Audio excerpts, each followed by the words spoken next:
Hi there, my name is Memo, this is my channel, Houseplantygoodness, and essentially it's a place where I like to geek out about my big passion. You might be able to see some of it around me and in front of me today. I like to talk about tropical houseplants.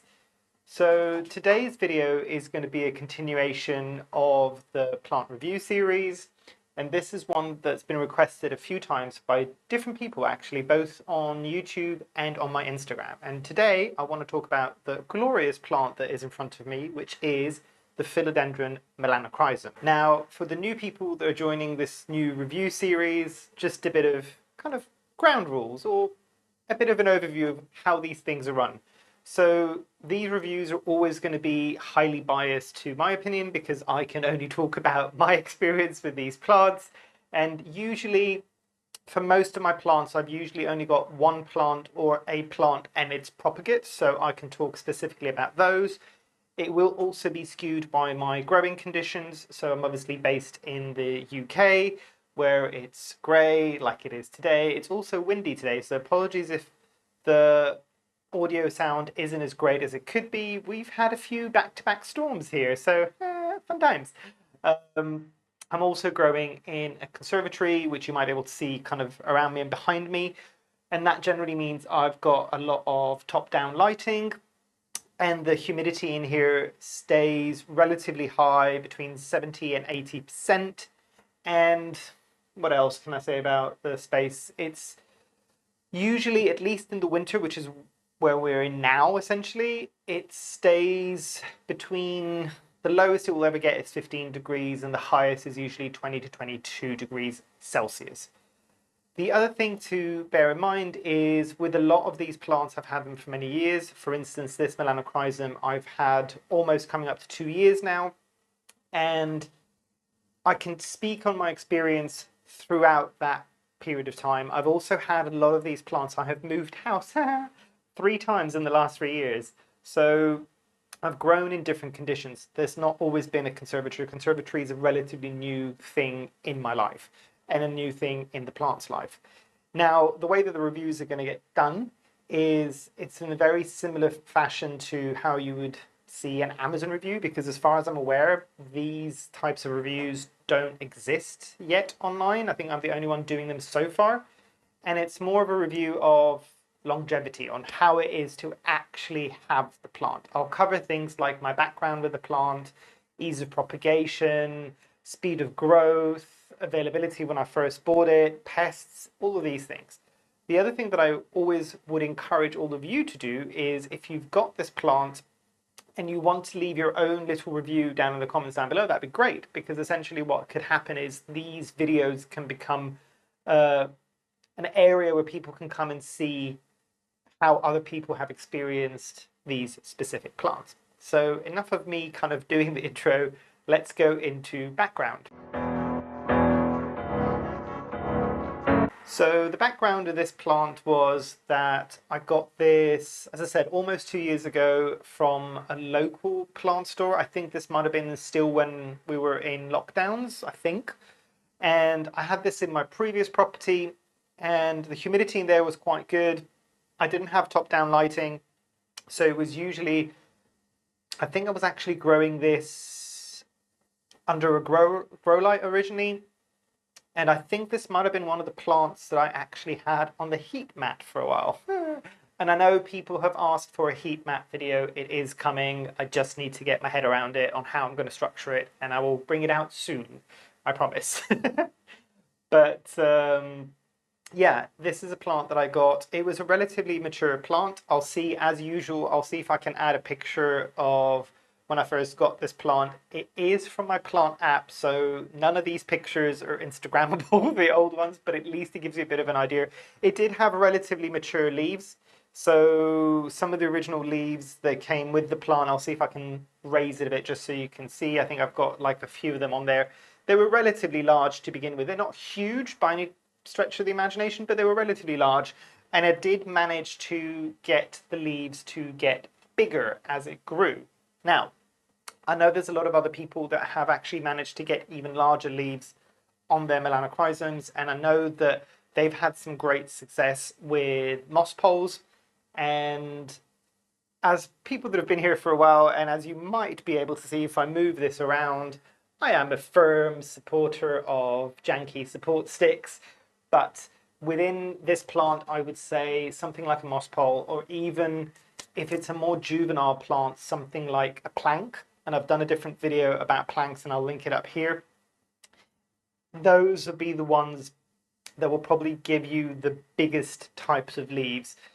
This is a plant that is meant to climb, so if you don't give it something to attach to, the leaves will start to get smaller. Now, having said that, even with the janky support stick where the roots aren't kind of attaching the same way that they would on a plank or a moss pole, you can still get some relatively large leaves. I don't know if I've had, yes, I mean, some of the leaves have got considerably larger than the original leaves that I got, but they're not to the huge level. There is a bit of a debate going on if you're buying a Melanochrysum where the leaves are absolutely huge, whether or not those plants have been poached, and that's a controversial topic. I have done a video a bit on kind of poaching and the kind of complicitness that we might all have in that scenario, and the fact that it's been going on for decades, not just now.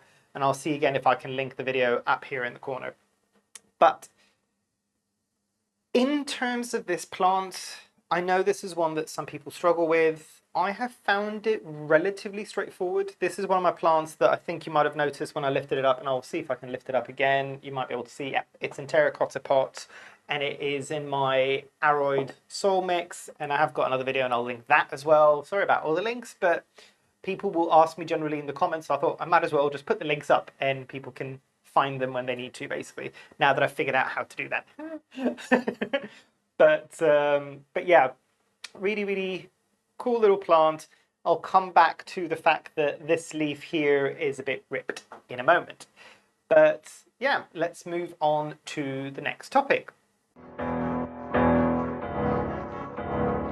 Moving on to speed of growth. And this is an interesting one with this plant that I've noticed. It's not one of the fastest philodendrons that I've got. It's also one that you can have it in slightly lower light to get the darker leaves. If you've got it in brighter light, you might get some washing out of the leaves and slightly brighter leaves. And I think a lot of the people want it to be quite a dark leaf.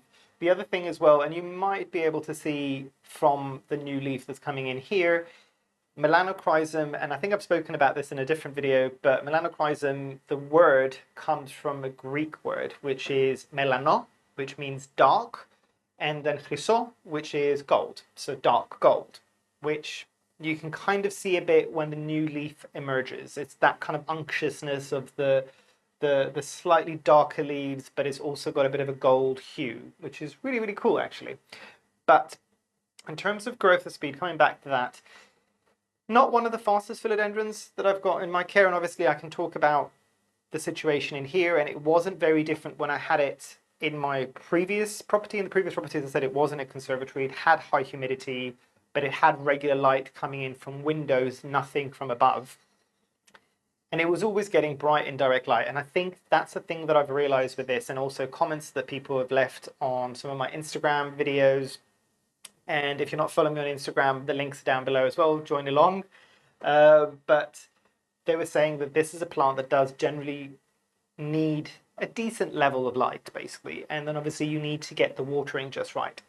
The one thing I will say about speed of growth, at least in the winter, it almost crawls to a halt. You might get a couple of new leaves, but nothing major. In the summer, or kind of the warmer spring, summer months, this will be a lot faster. And that's been my experience so far with this plant. So I'm assuming it's got something to do with the heat levels. Because as I mentioned, the only difference that I've noticed, at least in the conservatory, because it's been a summer and now a winter in this conservatory for this plant, the thing that I've noticed is the humidity has stayed relatively high in here, even in the winter, as it was in the summer.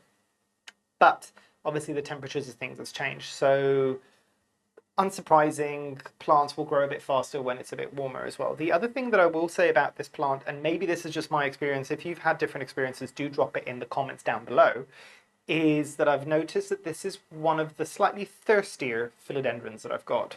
So it doesn't necessarily like going fully dry. So I usually will try to water it just before it goes fully dry.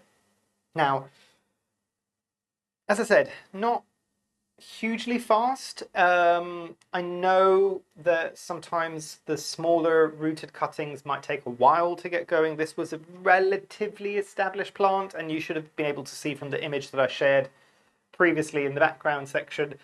But yeah, I mean, I've also cut this back 3 or 4 times already now. I've given one of the cuttings as a gift on a giveaway that I was giving on Instagram, and hopefully that's doing quite well for the winner. And I've kept one that I'll show you in the section when we talk about ease of propagation. But yeah, I'd say, and I think somebody else was saying, can you give us some context in terms of speed and propagation with benchmarking in your environment against like maybe a pothos? So if a pothos will root and will bring out new leaves every 2 to 3 weeks in this environment, this will bring new leaves in the winter, like maybe once a month, once every 2 months. In the summer, it will be more frequent than that, so maybe every 2 to 3 weeks as well. Probably not as fast as a pothos, but not far off in the summer months. But yeah, let's move on to the next section. So that brings us quite nicely into ease of propagation. And I touched on this on the previous section of it. Propagation with this one, at least in my experience, and I haven't propagated it too many times, it did take a while to root. I did root it in a prop box, and I rooted it in moss, and that rooted relatively quickly. I also have LED lights on top of my prop box, so it gets a decent level of light. The humidity is obviously going to be quite high in a prop box. But moving it and transitioning it over, and I'm trying to remember what I transitioned it over to. I think I might have moved it into soil, and it had a bit of an issue trying to get used to moving from the moss to the soil. And I don't think it's necessarily specific to this plant. Sometimes I find that you can have a bit of a transitional stage between that. And it seemed like it was growing, and then it failed a few leaves, and it was kind of really struggling. It also wasn't getting an awful lot of light because I didn't have a lot of space. It was somewhere in the back of my shelves there. So it was getting okay light, but probably not as much as it needed. And I've actually got the propagate here that is doing better now, and I'll show you what it looks like. But this was the propagate that I'm mentioning about. So you can see one of the original propagated leaves. The second one that came up afterwards was quite small, slightly larger. And then you can see all of the failing that happened up here. And I finally was able to get a new leaf. Granted, it's a lot smaller than some of the ones down below. And there is a new leaf that is coming in at the back. Again, for the people that have been here a while, janky support sticks galore and an awful lot of horrendous ties at the back because I've run out of my Velcro ties. So that's a top tip for you. If you can, and it's not too expensive where you're based, the Velcro plant ties are really, really cool. I think they're a lot better at not bruising the growing stem as much as some of these like metal wire ties, basically, but needs must. This has since moved into pon. I did the transition into pon, so I was watering it as normal, and then after a few months, I added in the water reservoir. Since adding in the water reservoir, the newer leaf emerged. So I think this is a plant that does generally like to have some moisture in its roots, and that's why I'm saying don't let it go fully dry. The one thing that I have noticed with this, and I don't know whether or not it's going to come up, I will try to get it as close as possible, and you might be able to see possibly there. Can you see where it's bending? Maybe if I tilt it slightly, take my word for it, there is a rip there. And this will also explain the rip that has happened here. This is another plant that's very similar to, and let me just put this down. This is another plant that's very similar to the Philodendron Pink Princess, not quite to the extreme bending that you'll get when the leaf is trying to emerge, and even with the Gigas, it's not quite so extreme. But yeah, you'll get the cataphyll itself pulling the leaf, and then you'll get the growing petiole ripping through the leaf as well. And I mean, you still get some kind of janky looking leaves, and you can see there, oh, I'm trying not to rip it too much more. But yeah, so you will get this occasion on this plant. It's interesting. And again, I think this might be something that some of the other philodendrons that I've just mentioned now, that the Gigas and the Pink Princess do. you'll get one that does the bending to try to come out of the cataphyll, and the next immediate one will grow straight, and then the next one will do the cataphyll thing. So it kind of alternates. So generally it's not too bad. I'm trying to see if there's another weird leaf that got stuck, and you might be able to see possibly that one a bit there. If I kind of move, there's so many leaves. If I move that one there, you might be able to see. The other good thing that I will say, and you might be able to notice, is the sheer volume of aerial roots. So this is one that will quite happily pull out aerial roots. And as I mentioned previously, the speed of this one in terms of propagation was slow. I will say that. So again, benchmarking against, for instance, the example of a pothos and how quickly that would root out in this environment. If a pothos might root out in, say, 2 weeks, this might take up to 2 months, I found. I think the other thing to bear in mind here is I've only ever tried propagating this in the colder months. I know I should be doing it in the warmer months. I'm trying to think now. Did I actually try propagating this in the warmer months? Maybe I did actually, maybe around springtime. And it was still relatively slow. And I think from what I've heard from other people, and again, if you've had different experiences, do drop it in the comments down below. I think this is a specifically slow one to root out. So yeah, ease of propagation, I'd say it's easy enough, but probably not one of the easiest philodendrons that I've propagated, if that makes sense. Moving on to availability. So availability for this plant, and this is one that was very coveted by a lot of different people actually, and it took me a while to get it at a decent price. And I think when I got this almost 2 years ago, it's not quite 2 years old, almost 2 years ago, this was in the higher double digits or possibly the low triple digits. And this was in the UK, and obviously I'm assuming the European prices are the same. And I managed to get this from a plant store, as I said, because previously the way that people were getting this a few years back was through importing it from abroad or actually getting it from specialists, rare plant sellers in their location, which generally would have imported it from Asian countries or South America and rehabbed it and then sold it on. But this, I'm assuming there was a batch that came out of a lot of the Netherlands nurseries. So that's another thing, because they were all about the same size. And I think these are still things that you, at least here locally, I can still see them coming out on occasion to some of the plant stores. They're a bit cheaper now, so talking about availability and price now, they're a bit cheaper now. You can still get them. They're not as difficult to get as they would have been 2 or 3 years ago. And again, depending on when you're watching this video, this section specifically might seem a bit odd because if you're watching this 2 years in the future, some of these things might not apply anymore. But for right now, this is where the situation stands. And yeah, I mean, the good thing about that, at least in terms of availability here, is that you were getting slightly more mature plants.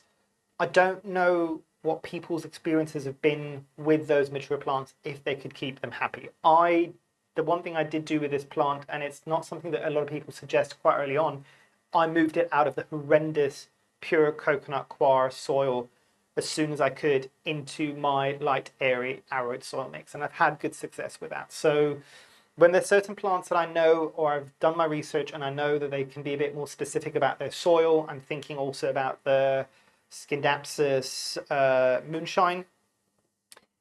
Yeah, moving it out of, if it's bad soil from the plant store or the nursery, then I'm moving into something a bit better, which is more suited to my environment. Because there is that notion of people saying don't stress it out too much because you're stressing it just by bringing it into your house. If you then stress it because of the soil, I'm slightly more laissez-faire about that, where I was kind of sitting there going, well, if it's going to be stressed anyway because it's moving into my environment, if it gets a tiny bit more stressed to change out the soil, then at least it's all said and done, rather than stressing it by bringing it into your home, leaving it for 2 weeks, and then re-stressing it again to move it out into different soil. So that's how I rationalize it in my head. Whether or not that's the right thing to do, I don't know, but I've not lost any plants just yet because of that. I do baby them the first week or two, and I'm very much helicopter parent, I'd say, around that time, just to make sure that everything is happy and I can react if I need to. But yeah, availability was okay, and it's getting better. I would imagine that this plant, the more it's in circulation, the more people are propagating from it as well and selling it on, it won't be as difficult to get. What will be difficult, I think, is to get ones with more mature leaves. Moving on to pests. So pests with this one has been an interesting one. So I've definitely had spider mites, I think, on this. I've also had thrips on this. That was fun when it happened.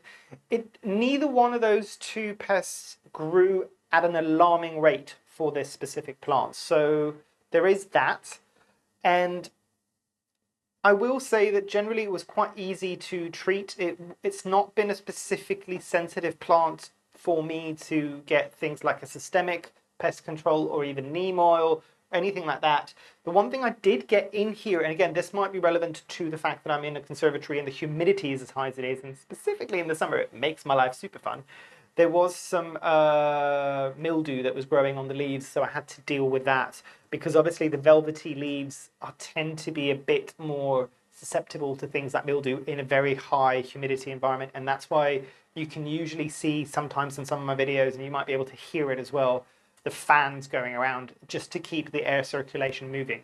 But yeah, I mean, in terms of pests, this isn't one that I found a lot of pest pressures for. So I think that's pretty much all I can say about pests with this. It's an okay one for pests.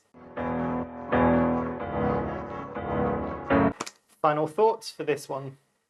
So with the Melanochrysum, I'll come back to the thing that I always say at the end of these things. Knowing what I know now, and had I not had this plant, would I buy it again? Yes, I would. This is a cool plant. I do really enjoy the leaf structure, the fact that it's velvety.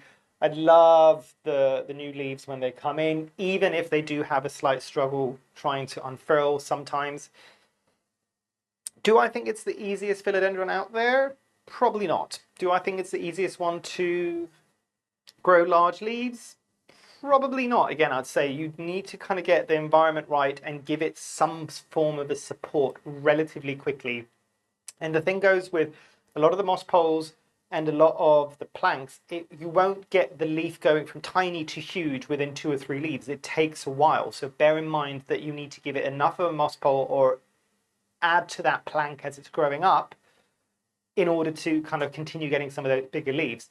The good thing with this, and as with most plants, is if you get a mature leaf and you can propagate it and it's happy, you can continue that more mature form of the leaves with the propagate. As you saw from my one got knocked back a bit. I don't think this is as good at retaining that full maturity and reverting back to it after it's been propagated quickly, like the Gloriosum. Gloriosum is a good example. So if you cut a Gloriosum and you propagate it, maybe the first leaf, possibly the second leaf might be a bit smaller than the original mature leaf, but it will go back to that mature leaf relatively quickly. This one probably won't do it quite as quickly, but it does still have the potential to do that. In terms of a score for this one that I would personally give, out of 10, 10 being the best, 0 being the worst, 6 or a 7, I'd say. And that is just purely because it can be a tiny bit of a struggle just to keep it happy. It's not the most straightforward.